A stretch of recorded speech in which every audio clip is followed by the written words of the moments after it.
Kung mga kapatid kay Kristo Jesus, sana po kayo ay nasa mabuting kalagayan. Ikaapat na simbang gabi na. Kaya pa? Kaya nating tapusin? Kaya sa tulong at sa awa ng Diyos. Meron po uli akong 3 rosaryo galing sa Roma na magtatanong uli tayo kung sino ang makasagot ay bibigyan po natin ng rosaryo. Ito po ay na-bless na rin doon sa Rome. Unang tanong, sana, alam ko medyo mahirap ata ito, Anong kasabihan sa Pilipino ang binabanggit kapag sa buhay ng isang tao dumaan siya sa mabigat na pagsubok at nanalangin siya sa Diyos at himala ng lahat ng mga himala, nangyari ang ipinagdadasal niya sa Diyos? Anong kasabihan yon? May awa ang Diyos, hindi po, ano po yung mismong term natin? Meron? Sige, try lang. Ayun. Iyon. May mga nagtataas ng kamay. Dito, Prince, sa gitna. Ayan.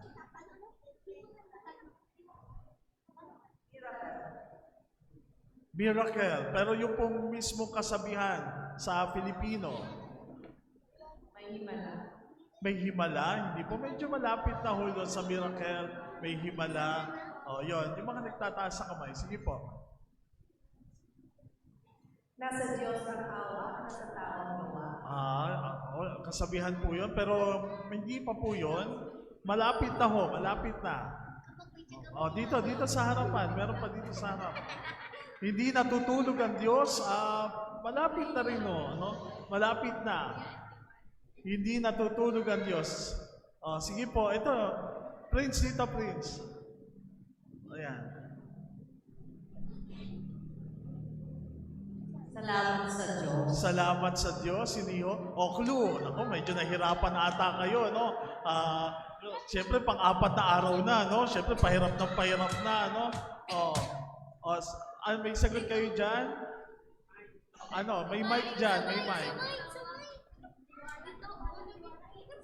Tiwala. Hindi, kasabihan. Nagsisimula sa salitang walang.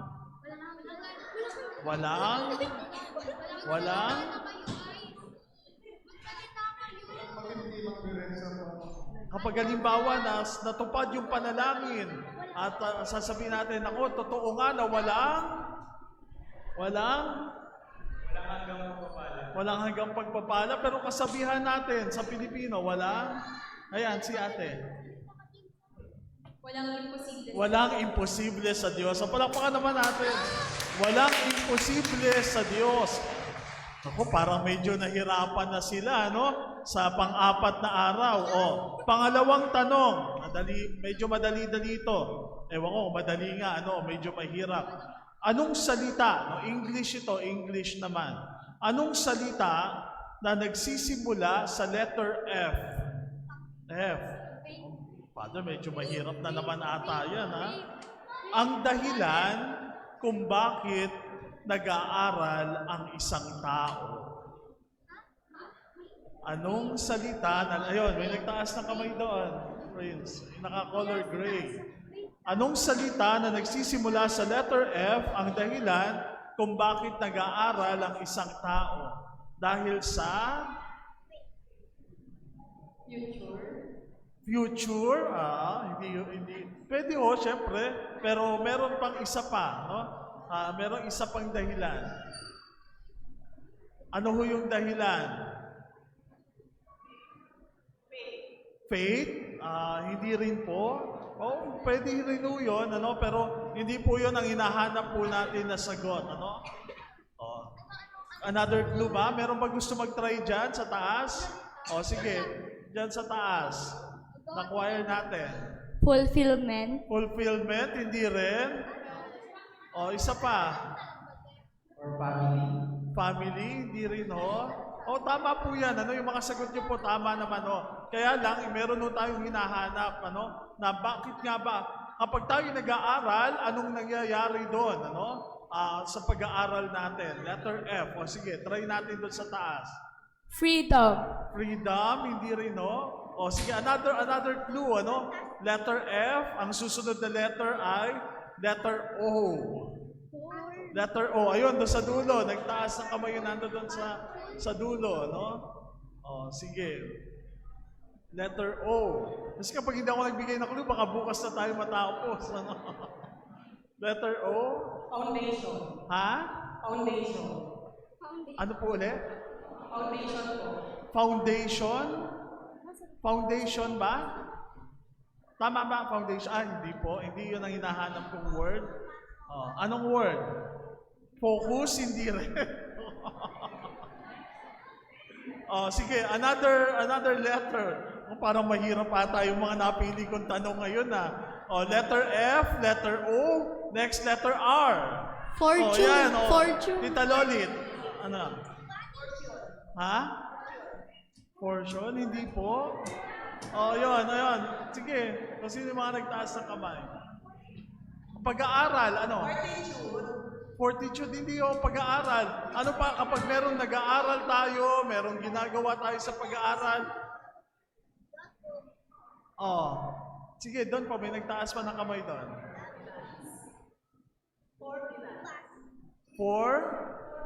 Formulas, hindi po.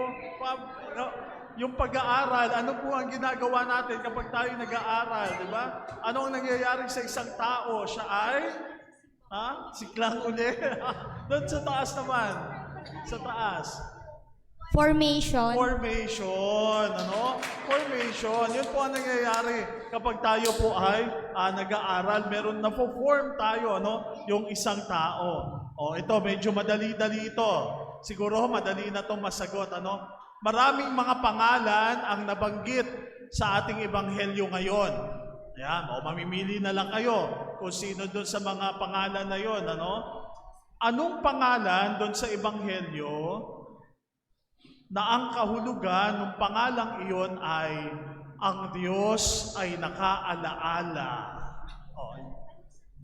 Sekaraya, no? Very good. Thank you. So, tatlong bagay po. Palakpakan naman natin yung mga nakasagot, ano?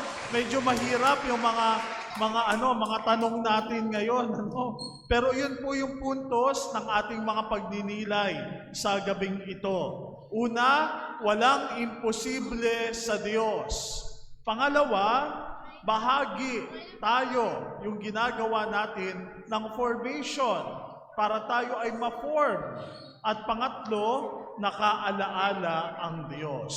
So ngayong gabing ito, ang tema ng ating mga pagbasa ngayon ay nothing is impossible with God. Nothing is impossible with God. Alam niyo kung minsan merong kasabihan na to see is to believe. Pero sabi po nila, hindi raw po yun tama sa pananampalataya. Baliktad dapat. Believe before you see. Ganun daw sa pananampalataya. Why? Because in our both readings today, we encounter the same situation. Yung pagiging baog. Manoah's wife in our first reading and Elizabeth in our gospel for today. Parehas silang walang anak. Alam niyo mga kapatid, sa kultura ng mga Hudyo, kapag ikaw ay walang anak, tila baga ikaw ay kahihiyan. Bakit? Kasi importante sa mga Hudyo yung pagpapatuloy ng kanilang lahi. Kaya nga, ikaw ay nakakadagdag, ikaw ay nagiging maayos kapag ikaw ay merong lahing susunod sa iyo. So, humanly speaking, there was no hope para dun sa dalawang babaeng nabanggit kanina. But with God, nothing is impossible. Walang imposible sa Diyos. The problem is not God's power, the struggle is our faith. Zechariah wanted assurance first. Diba? Sabi ni Zechariah, paano mangyayari yun? Napakatanda na nung aking asawa. Paano mangyayari yun? nalipasan na yung aking asawa, paano mangyayari yun? Napakatanda na namin. Gusto ni Zechariah yung assurance. He wanted proof before believing. But Advent reminds us of this basic truth of our faith. To believe before you see. Not to see before you believe. Obey first before you complain. Simbang gabi is a school of faith. Nagsisimba tayo kahit matraffic, pagod sa trabaho.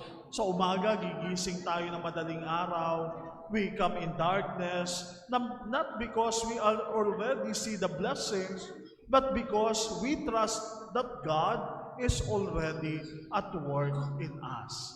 Walang imposible sa Diyos. Kaya nga kung ano man ang dala-dala natin sa ating mga puso at kalooban, pinapaalalahanan tayo, anak, walang imposible sa Diyos. Yun po yung unang punto. Pangalawa, narinig natin na matapos na si Zacarias ay kausapin ng anghel, ano nangyari kay Zacarias? Siya ay napipi. Nagkaroon ng silence.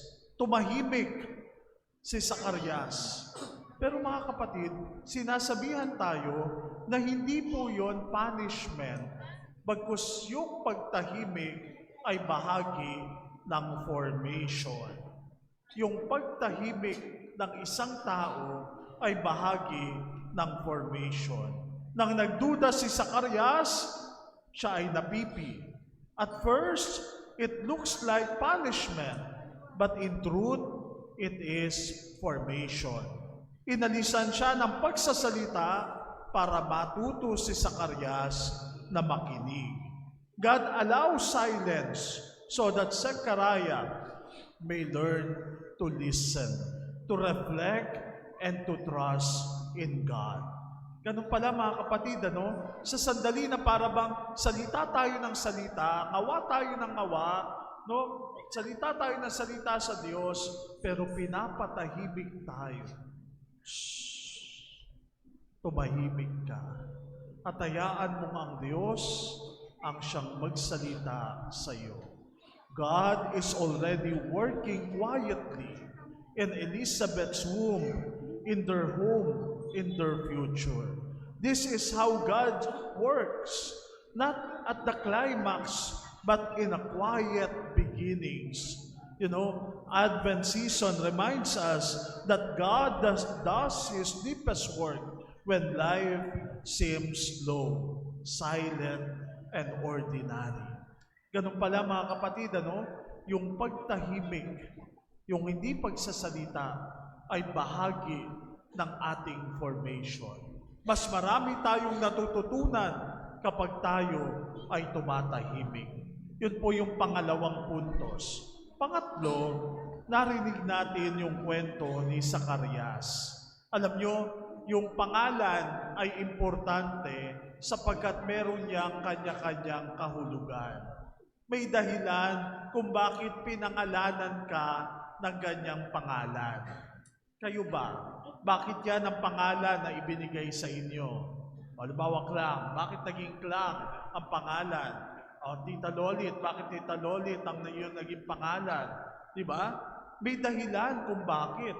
At sa Biblia, importante yung pangalan. Bakit? Kasi yung pangalan ay may kaakibat na misyon. Yung pangalang Zacarias, ang ibig sabihin nun ay nakaalaala ang Diyos. Yung pangalang Jesus, narinig natin noong nakaraang araw, ang Diyos ay nagliligtas. Emmanuel, narinig natin nito mga nakakaraan, yung pangalang Juan, ang ibig sabihin ay God is gracious. Kaakibat ng pangalan ay meron tayong misyon na gagampanan. At yung pangalan Zacarias, nakaalaala ang Diyos. Sa buhay ni Zacarias, isa siyang saserdote, isa siyang pari, isa siyang naglilingkod dun sa templo ng Diyos. Subalit sa kabila noon, hindi siya biniyayaan ng anak. Sa mata ng mundo, sa mata ng kanyang mga kababayan, tila baga siya ay walang ambag sa lipunan. Tila baga nakalimutan na siya ng Diyos. Subalit, doon sa kanyang pangalan, binibigyan siya ng misyon. Even when Zechariah doubts, even when he is silent, even when years of prayer seems unanswered, God remembers. God remembers His promise. God remembers His people. God remembers their prayer. So this is the heart of Advent, my dear friends. When we feel forgotten, when our prayers seem delayed, when nothing seems to be happening, the name Zechariah reminds us of a powerful truth. God never forgets. Naaalaala ng Diyos ang kanyang pangako sapagkat walang imposible sa Diyos. So ngayong gabing ito, sa pagpapatuloy ng ating simbang gabi, pinapaalalahanan tayo, God is faithful to His promises. So let us believe before we see. Let us trust God in silence and small beginnings, and let us hold on to this truth that God remembers us. Hindi tayo nililimot ng Diyos. Makalimutan man tayo ninuman, pero tayo'y nasa isipan ng Diyos. Tiwala sa Kanya ang kailangan. In His perfect time, what He has promised, He will surely fulfill. Amen.